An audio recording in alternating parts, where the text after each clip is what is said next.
The following was recorded in front of a live studio audience at the Studio 21 Podcast Café. This is the United Podcast Network. Welcome to the Pit Life BBQ podcast. Join us around the pit as we talk all things barbecue. Now here is your host, Johnny Maggs.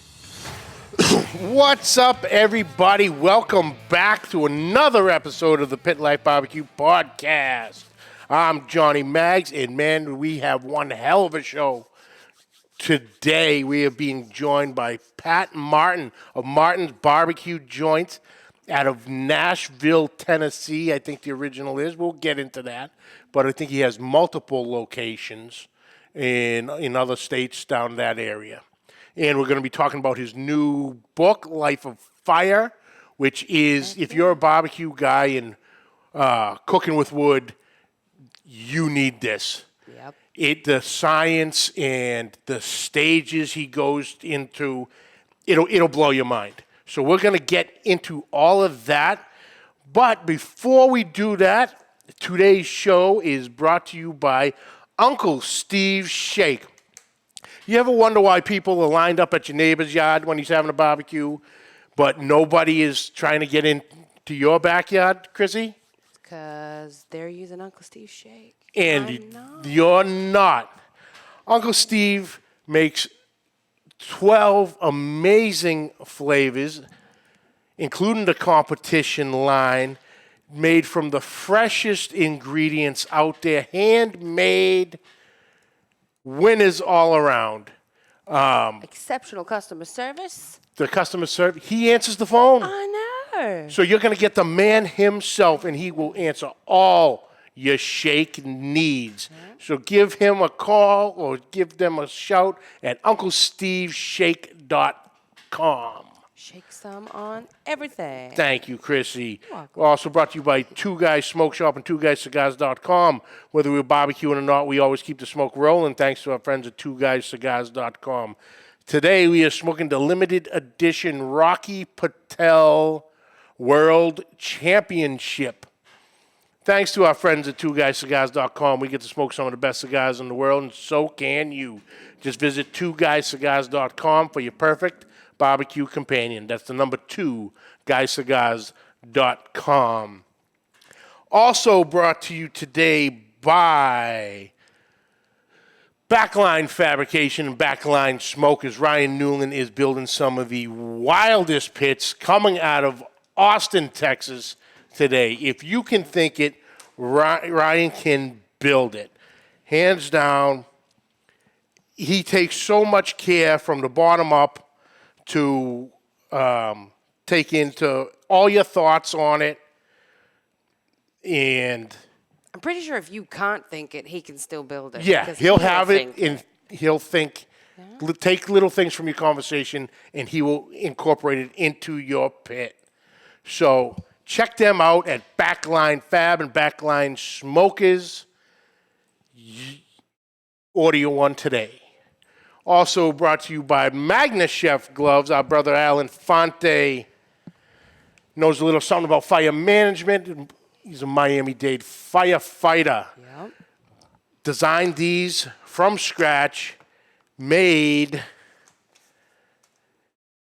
100% food-grade silicone, the patented magnetic clips for an easy on-off. You don't drop it, you won't lose it. Right back on. Heat rated up to 500 degrees, web fit for firm grip, one size fits all, dishwasher safe, but more importantly, made right here in the USA. Check them out at magnachef.com. That's chef with an E. And at checkout, use the code ROYAL21 for 15% off your order. That's ROYAL21 for 15% off. It's also Magna with an E. But that's okay. What'd I say? You said chef with an E. Chef with- Close. Also, CMAC, It's also got an E. CMAC rated at 7,000 degrees. 7,000. CMAC, you're going to get me in trouble. But also brought to you by, and certainly not least, CustomCuttingBoardsRUs.com. Ian Hemming is building what I consider the Yeti of cutting boards, coming out of Magnolia, Texas. These cutting boards take an absolute beating. I've had mine 4 years now. They're still pristine, tons of use. They're beautiful. Made of 100% dishwasher safe, high condensed UV protection, comfort sliding protection, the little flat rubber nubs on the bottom, so even on a wet surface, your board will not slip. Multicolors available, deep lip reservoir to catch all the juices coming from whatever protein you are cooking. They have the dishwasher board, which is the standard countertop board, to the massive brisket board, 18 by 36 inches. It's huge. And the new to the market pizza board for that perfect slice every time. Check them out at CustomCuttingBoardsRUs.com. That is the letter R, us.com. So what's up, boys? C-Mac, Joe Forstier, what's up? KC, what's going on? Chris, Miss Jean, Junior, what's happening? Big Rome, Chapin, Dutch, Gray, Uncle Steve. There's Uncle Steve. He's here. Always there, always there. But let's get right down to it. Like I said in the intro, we are being joined by Pat Martin from Martin's Barbecue Joints to talk everything barbecue, and of course, his new book, Life of Fire. Yep. And this is a barbecue geek's dream. Even the cover I'm drooling. Like, look at Oh, that come on, thing. look at It's that gorgeous. sandwich. Come on now. I know. So let's get right into him. Bring him do it. on, Chrissy. Here he is. What's happening, Pat? Hey, what's going on, man? Oh, nothing, man. Thank you so much. Appreciate you joining us. Man, Yeah, glad to be here. let me tell you something. This book is out of this world. Thank you. How you have delved so deep into fire, the fire you're cooking on itself is incredible. But before we get into that, let's get to know you a little bit, because you got a little bit of pretty interesting story on how you got into barbecue. So who is Pat Martin, and how did you get into your barbecue journey? I mean, you want the Cliff Notes version, or do you want the movie version? How about we find a nice little in between? Yeah. So my family did not grow up cooking barbecue. I was born in Memphis, and my mom and my dad are both sides of my family are from the same small town, about 65 miles, almost due east of Memphis, with a little bit of a south heading, and right in northeast Mississippi, a little town called Corinth. Okay. And we moved up north for a while when I was young, and we would come home in the summers in Mississippi, and my granddad farmed. And every Saturday night, it would be in the carport. It would be this, the grill would be lit, just like probably every other red-blooded American household on those Saturday nights. And I don't know, they did things the old way. We never had a gas grill. We had just a simple 22-inch Weber, and it was steaks and burgers and some dried out chicken, the standard fare. But we always used a charcoal chimney starter because allegedly the man who's got the patent on that is from Corinth. So everybody was Interesting. we always used a charcoal chimney starter. And I just always was drawn. I had a lot of bigger than life men in my family, my uncles, my great uncles. And they did everything kind of the hard way. They changed their own oil. This is when quick lubes were coming out, and they still shine their shoes. And my mom's dad still shaved with a straight razor, just all that kind of stuff. Yeah. And so I guess that left an impression on me. And, every young kid wants to be like their dad or the men in their family, young man. And so I remember my dad first asked me to light the fire the first time. I was 12 or 13 years old, and it was a massive, big deal to me. Yeah. And as I got to junior or senior in high school, we moved back to Mississippi when I was in high school. And I was getting close to graduating. Sometime in there, I bought 2 cookbooks. First 2 cookbooks I ever bought.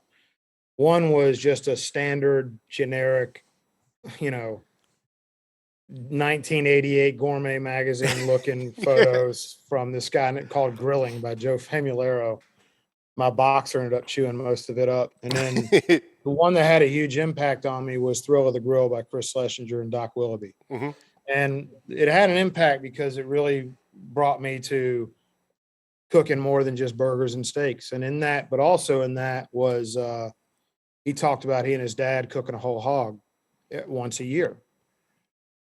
And that was like, I was like, man, I got to learn how to do that one day. Well, unbeknownst to me, I graduate going up to this little college about 50 minutes north of us over in Tennessee. And it was the Mecca kind of West Tennessee style whole hog barbecue, which does not get a lot of attention even today. Most people just, when they think of whole hog barbecue, they think of the Carolinas. And, it's about that region is about 5 or 6 counties. It's about 100 miles east of Memphis. And they're 2 totally separate barbecue cultures, from each other being that close. So first week of school, I went down and started eating. There were 6 joints in the town of about 4,000 people, all serving whole hog. By the way, none of those are around today. It's died off. But I befriended a man named Harold Thomas, who ended up being my mentor. And he had Thomas and Webb Barbecue, and he was a kind, gentle man, and he had no secrets, and he taught me everything he knew. To jump ahead to my sophomore year, my dad had a fish fry every year down on the farm and for the community, and I asked him if I could cook some hogs, and I did, and that was it. That's when I decided I wanted at some point to do this for a living. It did not work out the way I had it planned. I was going to go trade bonds, make a bunch of money, retire when I was 50, and then open up a barbecue joint. And it, a divorce and a couple careers later, and here I am. It didn't work out, and a remarriage and a new family. But yeah, man, I opened up, it'll be 16 years ago this October. I opened up in a little place outside of Nashville, 12 tables, little 1,000 square foot building, and put my house up. And had not worked in the restaurant business. It's one of the stupidest things anybody can do. God really blessed me, and somehow I made it, but definitely shouldn't have. Because once you can sit there and cook the best stuff in the world, on your back porch or in any competition, but once you get into a restaurant situation, to say that it's a totally different conversation is such a huge understatement, because you go from doing it as a passion and a hobby to this is your life. And you got to figure out how to replicate what you do on that back porch several hundred times a day. Yeah. And it's a lot of people can cook insanely great barbecue, but they're not wired for the restaurant business to do it. And unfortunately ends up robbing people of their passion a lot of times, burns them out. But anyway, I opened up, and first place I couldn't cook. He wouldn't let me build a pit there. I couldn't cook whole hogs there. So I had a smoker and was doing butts, and I rented a whole hog smoker from a friend of mine who was a welder we do whole hogs every now and again. But then I moved across the street. I was in 06. I moved across the street in 09 in a new building and put a hog pit right in the middle of the dining room. And I wanted everybody to see us bring that hog out. And now all my restaurants, for the most part, all have the pits right there in the dining room. So yeah, anyway, that's I hope that was kind of an in-between of it. There's a lot more fun details, reckless details than that of scattered along the way. But that gets you, I think that gets you where you want it. Oh, hell yeah. Hell yeah. Yeah, we got a bunch of the boys. One in particular, Joe Forestier, said he was actually down a few weeks ago, and it was delicious and well worth the wait. Martin's was awesome. Best he had in Nashville. Oh, so, thanks. Then great guys here too. That's a big compliment. Then when we originally, when the book had come out, I was on Facebook one night, and my friend was got tagged in a thing, so it showed up in my feed, and he was down in Nashville. And I'm like, oh, how's Nashville? He goes, how'd you know I was in Nashville? I go, with Facebook, social media, you can't hide anywhere no more. I go, I know you're down there. Tell your brother-in-law I said hi, because he's standing right next to you. It just went from there. He goes, all right, where am I eating? I go, dude, you gotta go to Martin's. I go, that's the spot. And then that was a Friday night. He was there on Saturday afternoon or late Saturday morning, just right around noontime. And he goes, it was absolutely fantastic. Thank you. So everybody I've talked to absolutely loved it. One of our sponsors, Backline Fab Ryan Newland, he was there, loved it, and to the point of he has a friend there who always comes to one of the restaurants and just buys bottles of the sauces, and sends them out to Austin to him on a regular basis. He absolutely loves it. So, great story, especially with the whole hog. And like you were saying, a lot of the places have died out. That I don't know if it's a true statement, but it's almost like that whole hog cooking. There's not a whole lot of yous out there anymore. It's all the, quick and fast. None of barbecue is quick and fast, but, it's all brisket, butts, ribs, chicken, sausage, turkey to an extent. But that whole hog cook is, in my opinion, is the holy grail of barbecue cooking. Yeah, I agree with you on that. It's if we're just talking about barbecue from an economic standpoint, it's the stupidest thing to cook because the yield on it, if I cook a shoulder, I've got about 53% yield on that, a whole 20-pound shoulder skin on. If I cook a whole hog, it's about 33%. So I'm sitting there losing 67% of what I started with, and I've only got 33% left that I can sell, So Yeah. But I do think that whole hog and in general pit cook barbecue is it's not very, but it is different than barbecue cooked in a smoker because the smoke on it is very subtle because you've burned all your wood down the coals. There's especially in whole hog and our style in West Tennessee, there's a little bit of a confit going on with the belly because your hams are always dragging. Mm-hmm. So your shoulder and your bellies get done, and you've got to get your hams done without drying them out. Really, your shoulders. And so, my style, as opposed to the Carolinas in West Tennessee, we cook 200-pound hogs at 190 to 200 degrees.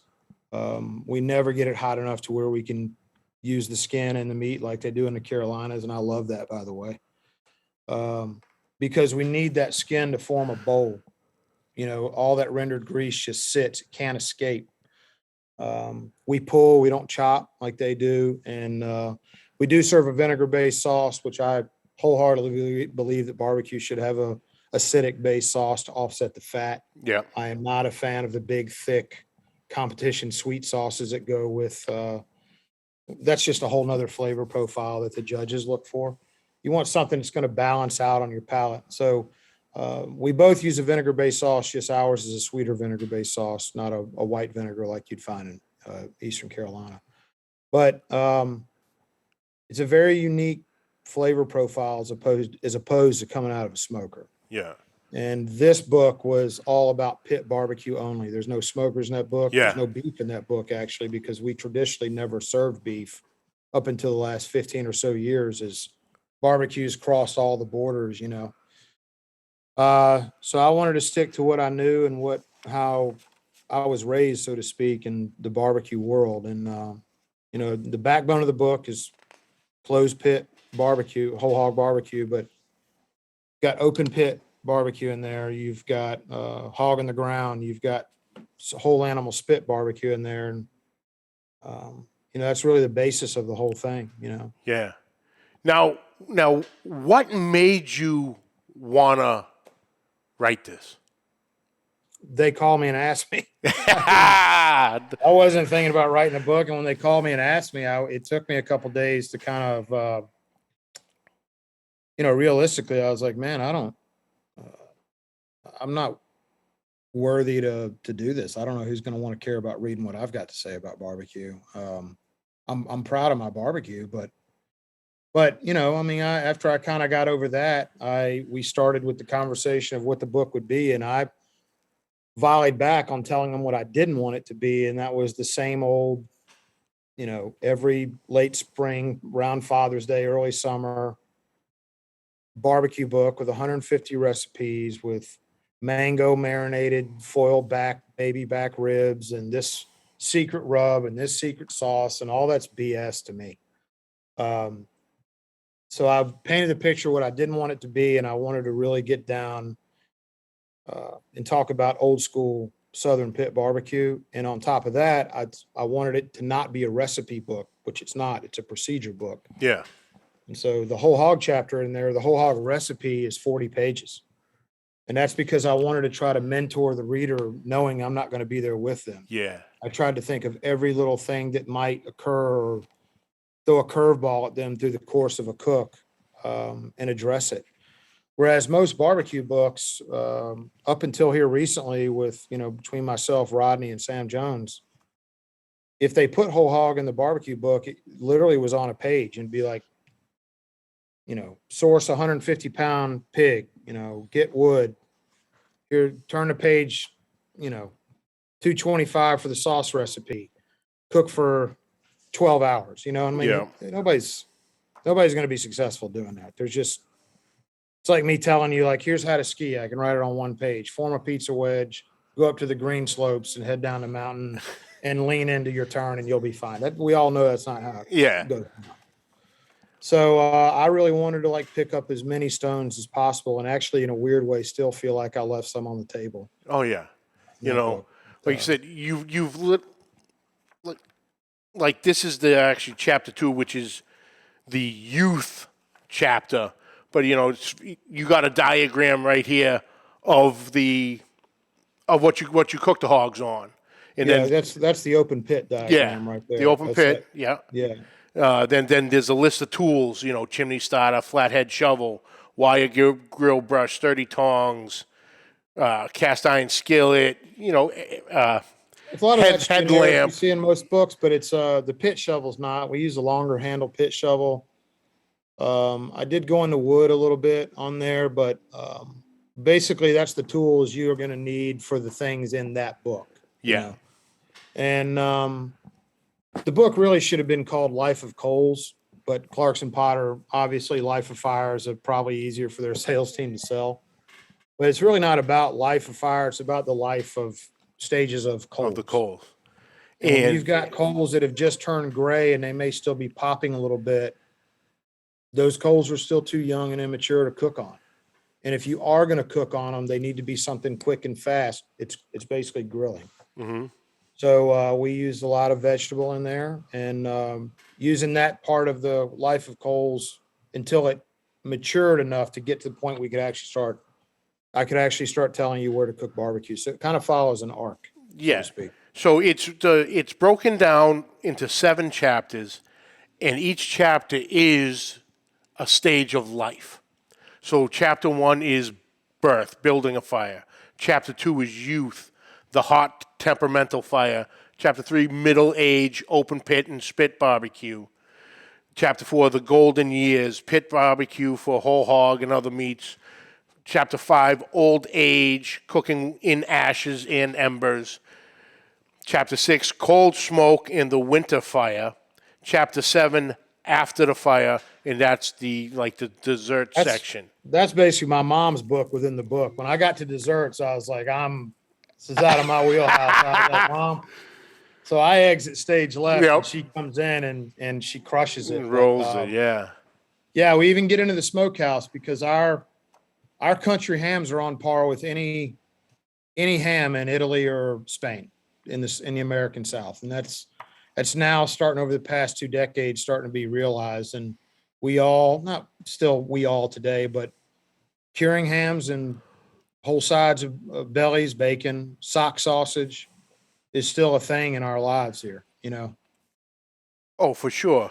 Now, in each chapter, like you said, it was the life of the fire, or really life of the coals.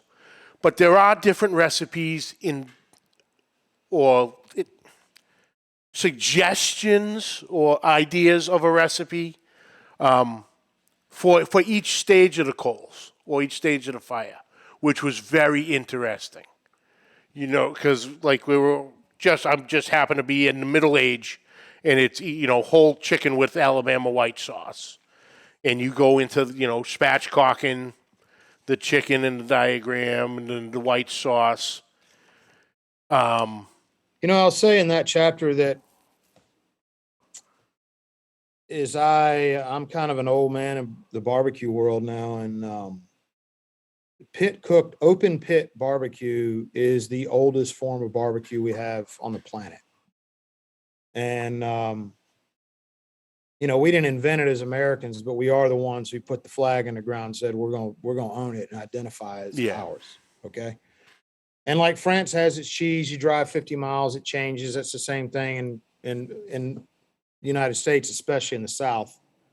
But open pit barbecue is kind of something you don't ever hear anybody do anymore. It's actually the trickiest, arguably maybe the trickiest and the hardest to do. Because you're just completely exposed to even a 5 mile an hour breeze. It's hard to read your coals because you're not in a dark environment where you can kind of eyeball and see if they're breathing well or not. But it's actually, to me, it may be the most fun style of barbecue to cook. It's a real challenge, and I really love it. And I think that folks, if they really, out of that book, yes, I really want everybody who reads that book to go source a 185-pound hog, not a 125 or 150-pound hog. Buy Sam Jones's book for that. But buy a 185, 200-pound hog and cook a whole hog in the style of West Tennessee. Yes, I want that to happen. But the realistic point is most people aren't probably going to do that, right? But open pit barbecue, they do, because they can do that. That's an afternoon. That's if we're cooking ribs, if you're going to cook ribs on your green egg or whatever you have at home on Saturdays, man, scratch that thing one Saturday and put a grate out there on some cinder blocks and cook it open pit. It's such a reward, to just watch.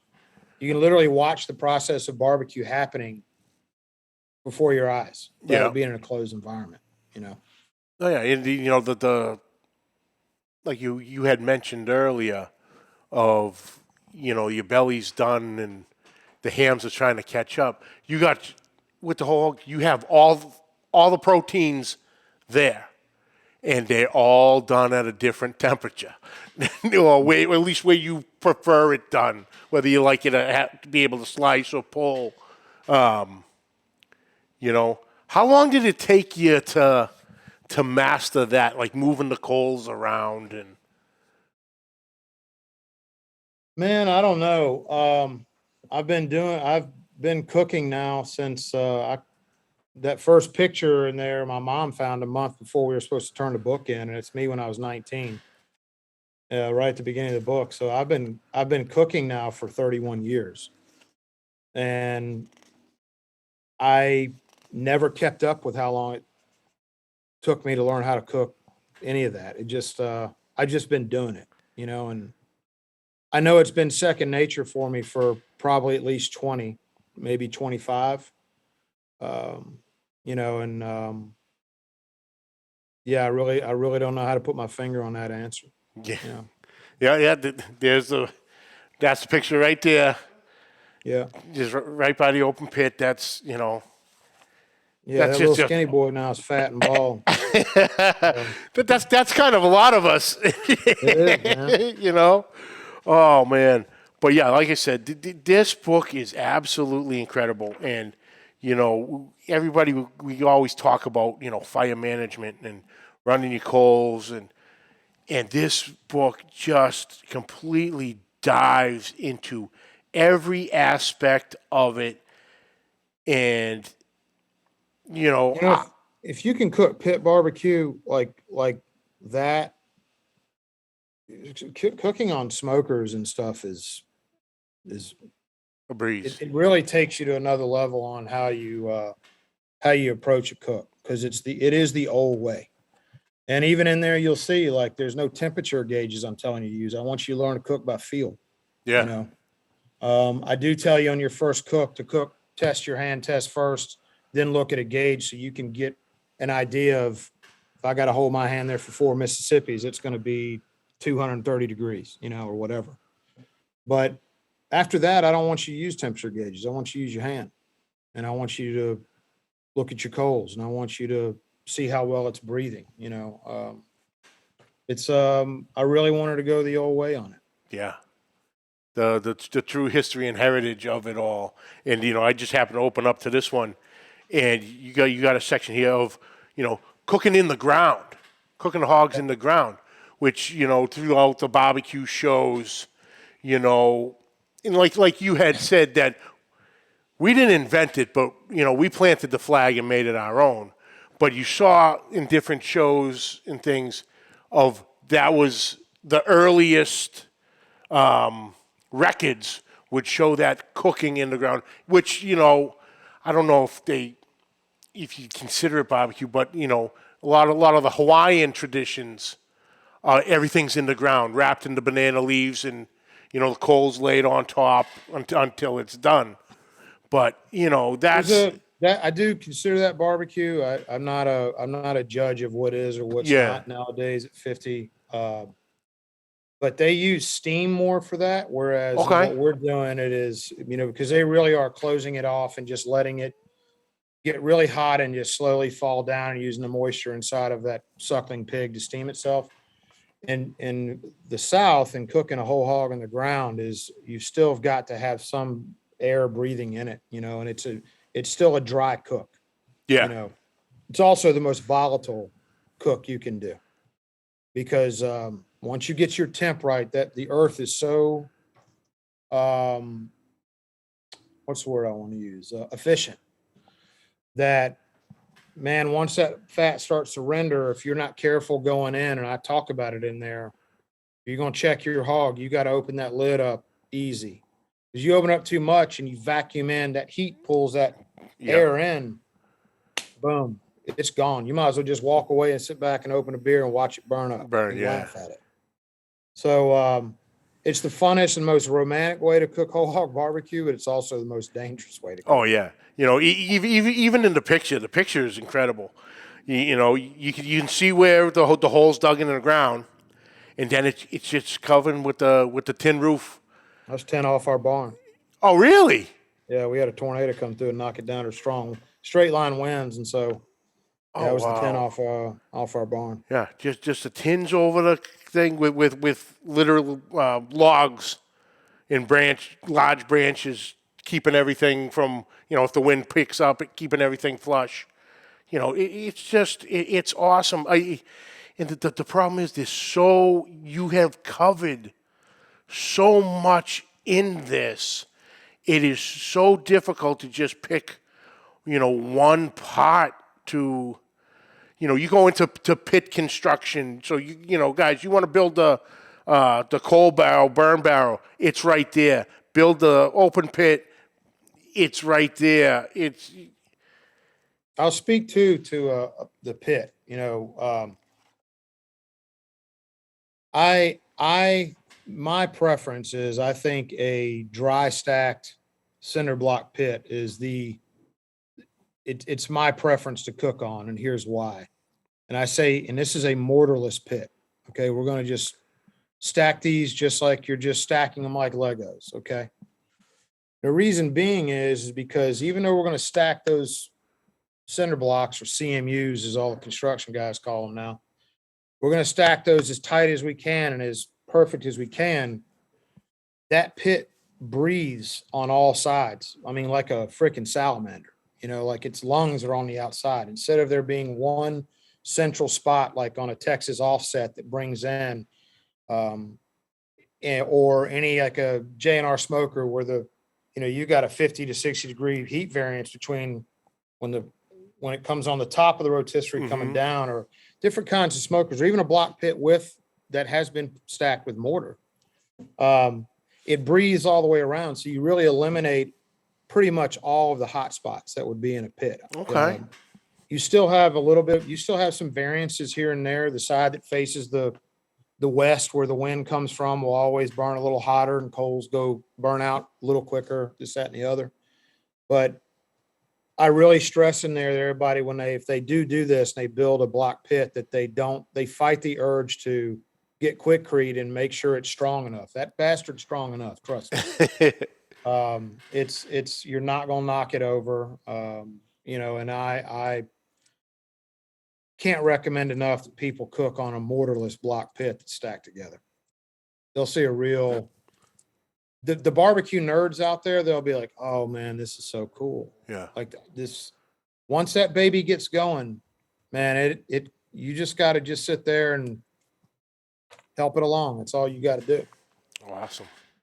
Yeah, this is one of the greatest books I've ever seen, just because of how deep you go in everything, and explained it extremely well. You didn't mince words. It's right straight to the point. It's calling a shovel, that type of thing. There's no fancy word or the gadget word, but how has the book been received so far? Because it came out, I can't even remember. Right at about 2 months ago. About 2 months, yeah. Yeah. Well, I know it's doing very well. We're selling a lot more than we anticipated in my restaurants. The online sales, the publisher doesn't give you that for the first 90 days. But I can tell just kind of in the rankings that it's doing well. I am very proud of it. I swore I would never do another book again. This thing sucked the absolute bandwidth, almost to the point I couldn't run my restaurants. I got nine places, and this thing like literally sucked all the bandwidth out of me. And I had a ghostwriter, because I didn't want it to suck the bandwidth out of me, and it did anyway, because everything in there is so instinctual that Nick, my writer, gosh, he was amazing. He was just like, yeah, Pat, but you got to say it in a way that somebody who's never done this before is going to understand it. Yeah. I'm like, man, I don't know what else to tell you, but hold your hand about 4 inches over it and count, and it was all that. So it just was hard, but it's been received very well, and I don't know if I'll make any money on it or not, but I'm just proud that I was able to pass this along. I really wanted to find a hole on going deep down the rabbit hole on it, Awesome. Like I said, did so much to get into, and obviously we have so little time, because we're already up against it's already quarter of, but we obviously the book's out, Amazon, Barnes and Noble, Talmart, bookstores all through the country, Target, Walmart, all local bookstores. So guys, I'm serious. This is a must-have. If you open fire or cook with wood in general, this is a must to have in your collection, arsenal, weapon, whatever you want to call it. It's all in there. It is described brilliantly, and it's a must-have. So, Pat, man, thank you so much again for taking time to join this little Yankee up here to talk some whole hog cooking and open pit barbecue. I really appreciate it. How can everybody find you on social media? Pitmaster Pat is my personal on Instagram. Martin's BBQ is my restaurant. I got off Twitter and Facebook probably 4 or 5 years ago. Just it seemed like there's about 10% of the people doing 90% of the posting. So I was like, man, I'm too old for this BS. So I got off that. So yeah, I'm only on Instagram right now. All right. So guys, check him out, Pitmaster Pat on Instagram, and yeah, if you're ever in the Nashville area, definitely stop by. Actually, there was a couple different states now too. Also, I don't want to miss those. No, I've got one in, I don't franchise. I don't think you can franchise barbecue and be proud of it. So I kind of come up through the ranks, folks that have worked for me for a long time. And when they want to go move somewhere, I open up a joint with them. So, got one in Birmingham. I've got 6 in Nashville, about to be 7 late this year. And I've got one in Birmingham, one in Charleston, and one in Louisville. Awesome, Pat. Like I said, man, this is an absolute gem, masterpiece. And this is definitely something to be proud of, sir. And I appreciate you taking some time to come and join me. If you want to hang on 1 second, I'm going to close this out and I'll jump right back with you. But awesome. Chrissy, it's wild. Wow. It's wild. Even Greg was saying, he was sitting there one morning and he called me. He goes, what do you want? I go, dude, what's up? He goes, I'm busy. I'm reading. I'm on chapter 3. He goes, this is insane. Yeah. And you know how Greg has been over the years with fire management, especially. A little passionate. So he dove both feet in this. But awesome. Like I said, guys, get this, The Life of Fire by Pat Martin. You won't be disappointed. There is so much information in this book that, it blew my mind. Yeah. But that's it. Another one in the books. Next week, we're going to have some more fun. I was going to say, we have fun every week, but we're going to have more. We're being joined again by our good friend, Mark Williams from Swine Life BBQ. Swine Life. Talked to him the other day. He's like, yeah, man, it's been too long. It's almost, I don't know if it's quite a year, but it was close. Yeah. So, Mark's going to be joining us. We're going to talk about, he's gotten himself into the podcast game. Oh. Sort of different, not barbecue related, but they still wind up talking barbecue at the end. Let's just say there's a hunting camp involved. Oh, wow. Yeah, it's going to be interesting. Well, that's it for this week, folks. We'd like to thank you for joining us. Catch the audio wherever podcasts are found. Catch the video on Facebook and YouTube. On YouTube, hit that subscribe button and notification bell. You'll have all our episodes right there at your fingertips. On social media, find everything down and the links down below. Questions and comments, please send them to Pit Life BBQ Podcast at gmail.com. And like always, subscribe, like, rate, and review. Hit that share button. And until next week, keep the smoke rolling. The views and opinions expressed by the hosts, guests, or callers of this program do not necessarily reflect the opinions of the Studio 21, Podcast Café, the United Podcast Network, its partners, or affiliates.